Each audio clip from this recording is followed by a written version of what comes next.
आज सुबह सुबह भगवान किसी का ध्यान कर रहे थे, तभी पांचों पांडव आए, भगवान से कहा प्रभु सारी दुनिया आपका ध्यान करती है, आप किसका ध्यान कर रहे हैं? भगवान बोले जो भक्त मेरा ध्यान करते हैं मैं उनका ध्यान कर रहा हूं। कौन है वो? भगवान लेकर पहुंचे पितामह भीष्म के पास। पितामह भीष्म बाणों की सैया पर लेटे थे। भगवान के दर्शन के लिए उनकी आंखें टुकुर टुकुर ताक रही थीं। भगवान कृष्ण पहुंचे तो पितामह ने उन्हें प्रणाम किया।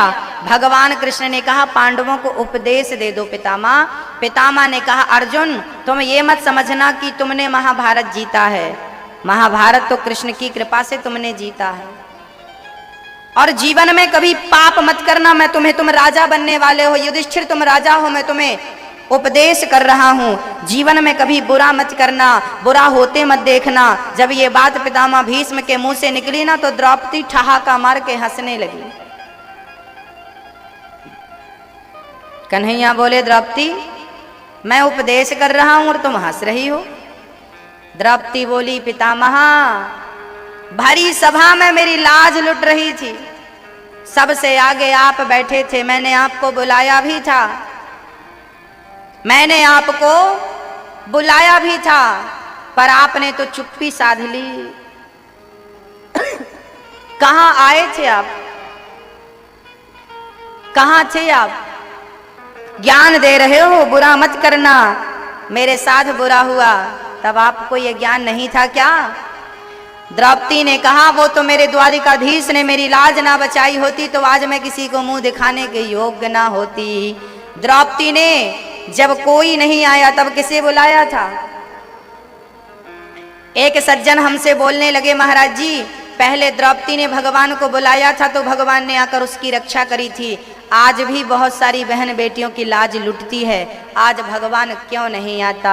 हमने कहा पहले बुलाने वाली द्रौपदी हुआ करती थी, आज बुलाने वाला कोई द्रौपदी की तरह भगत नहीं है ना, इसलिए भगवान आता नहीं है।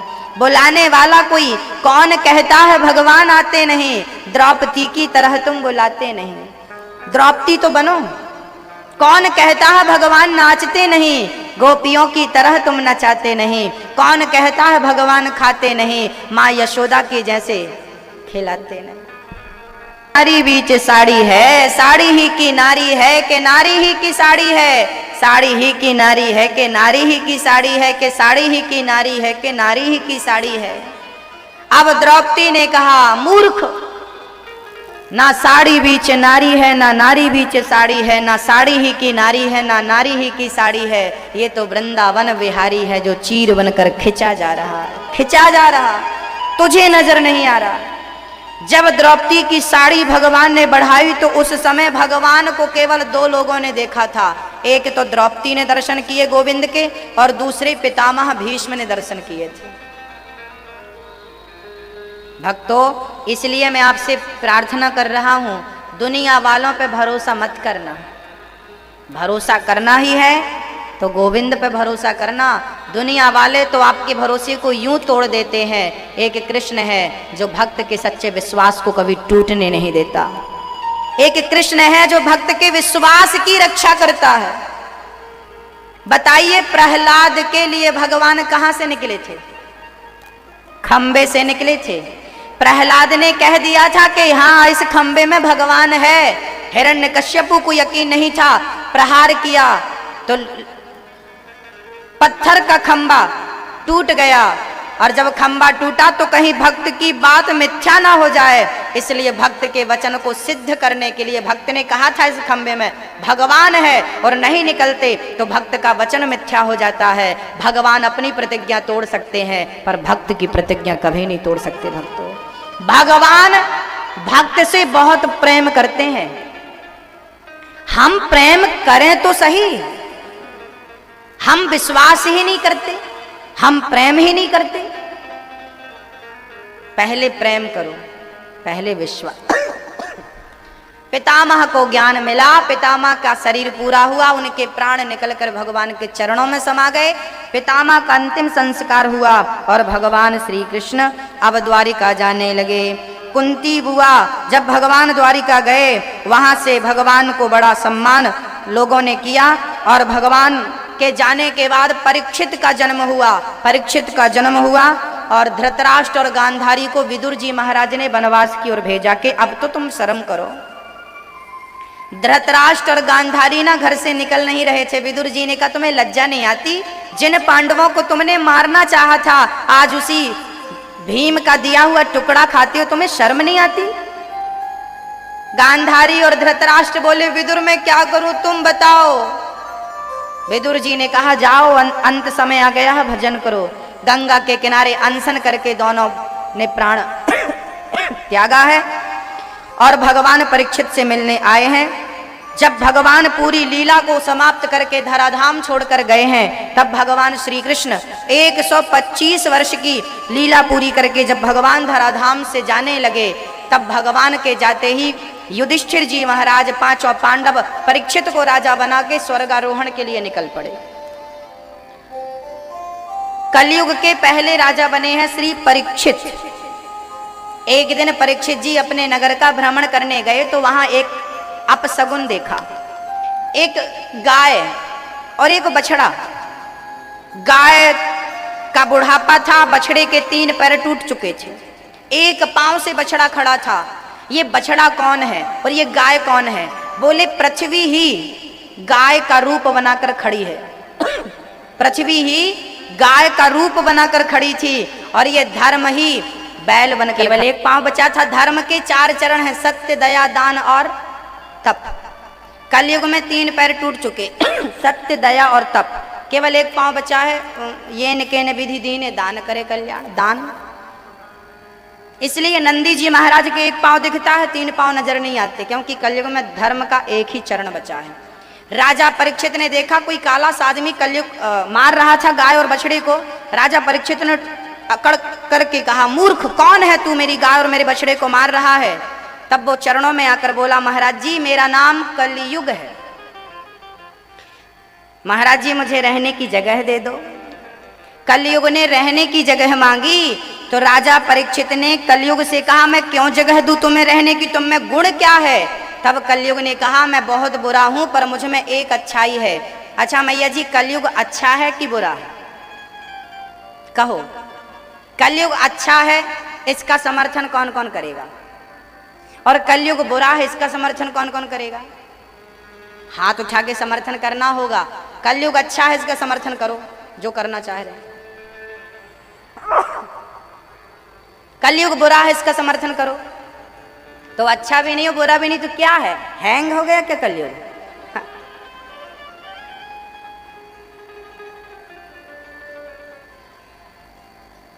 कलयुग बहुत अच्छा है मेरी माँ।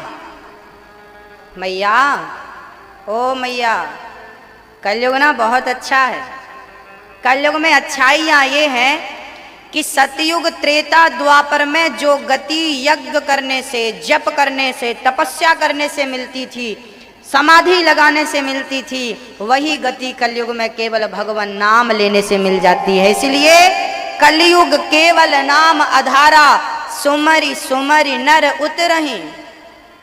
कृते यद, भागवत जी में भी कहा है कृते यद ध्यायते विष्णुम त्रेतायाम यजतो मखई द्वापरे परिचर्यायाम कलौ केशव कीर्तनाथ। कलयुग में केवल नाम है। तो इसलिए मैं कहा करता हूँ कि काम करते रहो नाम जपते रहो, मन से गोविंद गोपाल गाते चलो। प्रेम से गाइए हाँ श्री राम जय जय। आपकी आवाज ज्यादा होनी चाहिए। एक्सपायरी डेट वाले कोई काम नहीं, खा लिया पी लिया जुआ खेल रहे हैं, पेड़ के नीचे बैठे हैं, चल रहे हैं पत्ते। इन बूढ़ों ने बच्चों को बर्बाद किया है।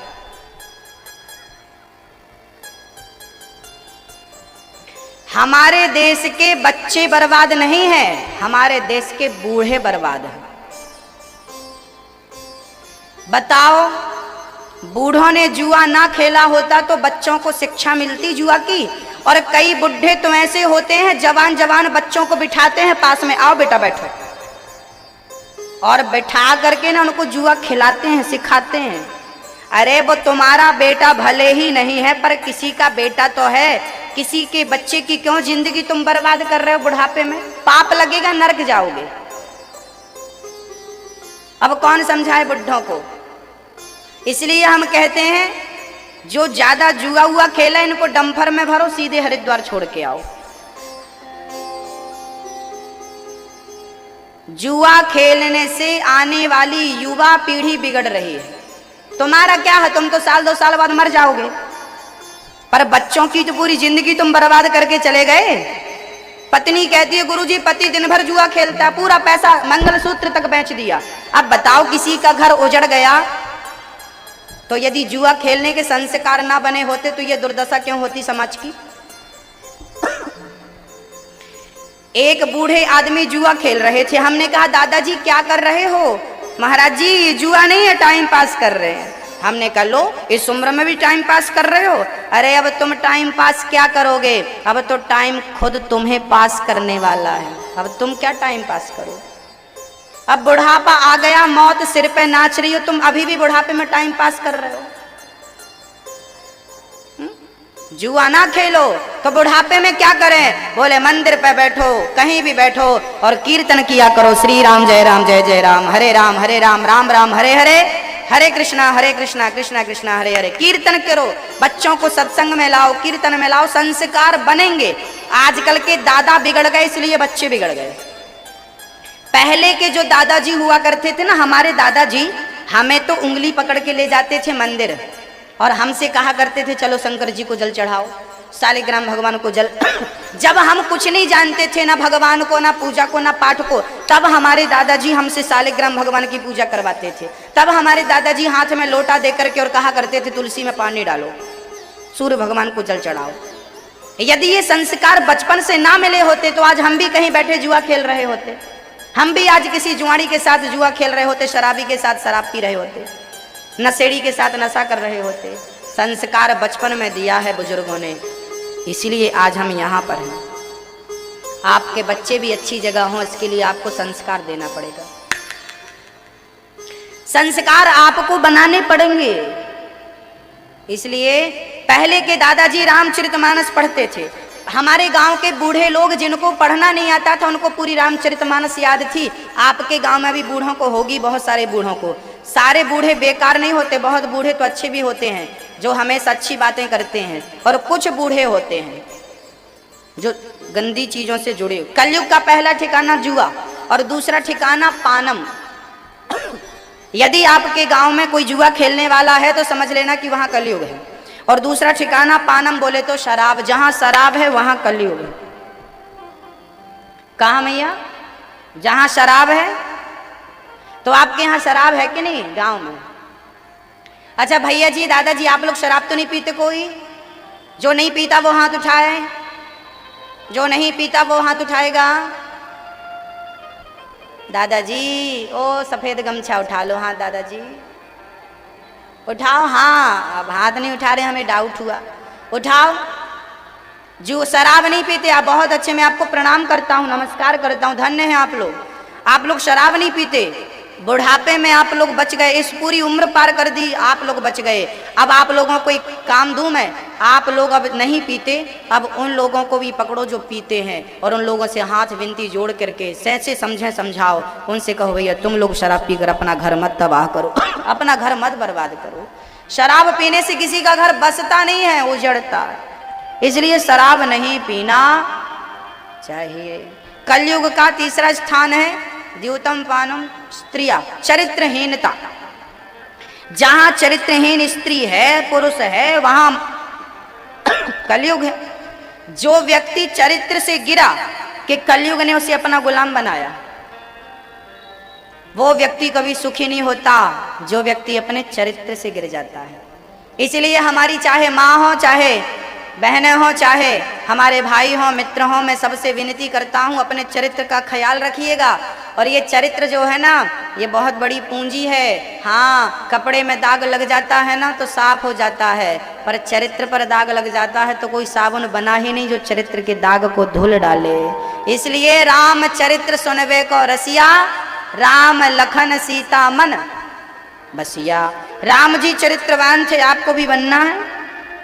कलयुग का चौथा ठिकाना है मांस। क्या है? आप लोग खाते हैं मांस? आप लोगों में से मांस कितने लोग खाते हैं? अंडा, मुर्गी, मछली जो खाते हैं वो हाथ उठा सकता है। जो खाते हैं वो हाथ उठाएं। झूठ नहीं बोलते मंदिर में, ठाकुर जी के दरबार में। उठाओ, जो खाते हैं वो हाथ उठाओ।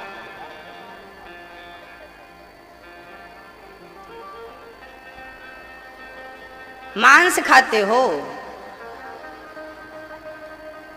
तो सरकार ने गोल्ड मेडल दिया कि नहीं आप लोगों को? ओ राम राम राम। बताओ, मांस खा रहे हो और गोल्ड मेडल नहीं मिला? चलिए हम दिलवा देंगे, मोदी जी से कहेंगे।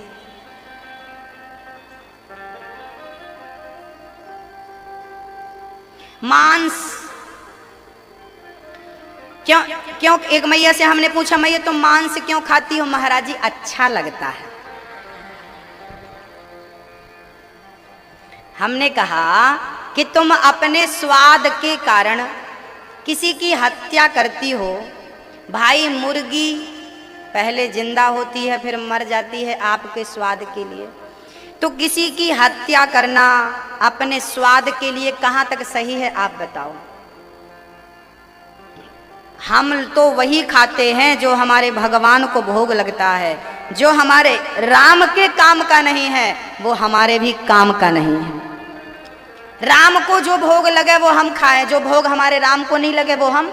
मांस तो हमारे भगवान को, अहिंसा ही परमो धर्मः, मांस खाना पाप है भक्तों। कहते हैं आप जिसका मांस खाते हैं अगले जन्म में वो आपका मांस खाएगा, याद रखना।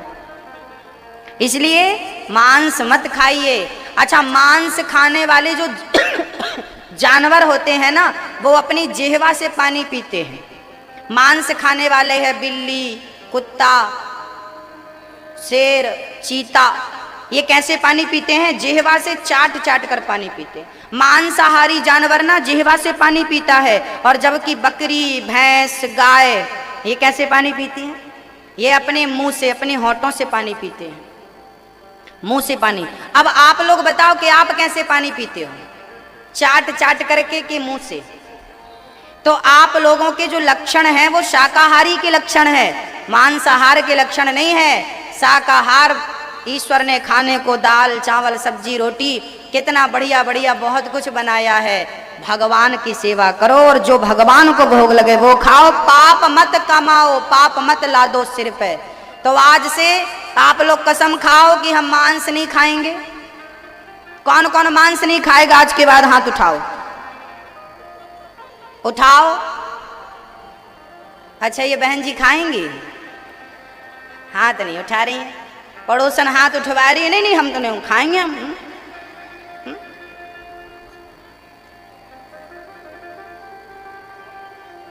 बताओ, मांस खाएंगे।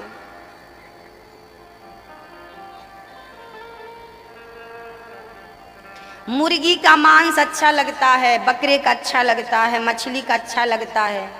तो कभी अपना हाथ काट के सिर्फ पकाओ और इसको भी खाओ, ये भी तो अच्छा लगेगा। जब तुम्हारी माँ बुढ़ी हो जाए तो मार के खा लेना, और क्या। हाँ, वेस्ट नहीं करना चाहिए। बाप बुढ़ा हो तो मार के खा लो। मांस खाने वाला उसका क्या धर्म, वो तो सब खा ले। माँ बाप को भी खाए, उसका बस चले तो खाता है। कई देशों में तो आदमी का मांस अलाउ है, खाते हैं लोग। और भारत में भी बहुत सारे लोग खाते हैं। अभी जो रोहिंग्या मुसलमान थे उन लोग क्या करते थे? वो आदमी को मारकर आदमी का मांस ही तो खाते थे। इसलिए तो उनके देश से उनको खदेड़ा गया कि ये तो बड़ा निर्दयी है, ये इनके हृदय में दया नहीं है, इंसान का मांस खा रहे हैं, इसलिए तो उनको खदेड़ा गया था। इंसान, मेरी माँ, यदि आप ना किसी की हत्या करोगी तो आपके साथ भी वही होगा जो उस जीव के साथ आपने किया। इसलिए जहां मांस है वहां कलयुग है, और जहां कलयुग है वहां केवल दर्द है, केवल कष्ट है। ना वहां शांति है, ना सुख है, ना समृद्धि है। याद रखना, मांस से दूर रहना। अपने स्वाद के लिए किसी की हत्या नहीं करना। कलयुग का 5वां स्थान गोल्ड। राजा परीक्षित ने 5वां स्थान सोना दिया, सोना गोल्ड।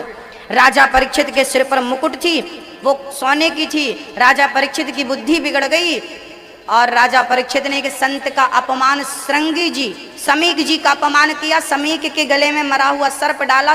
श्रृंगी जी ने श्राप दे दिया, तुमने संत का तिरस्कार किया, जाओ आज से 7वें दिन तक्षक तुम्हें डसेगा, तुम्हारी मृत्यु होगी।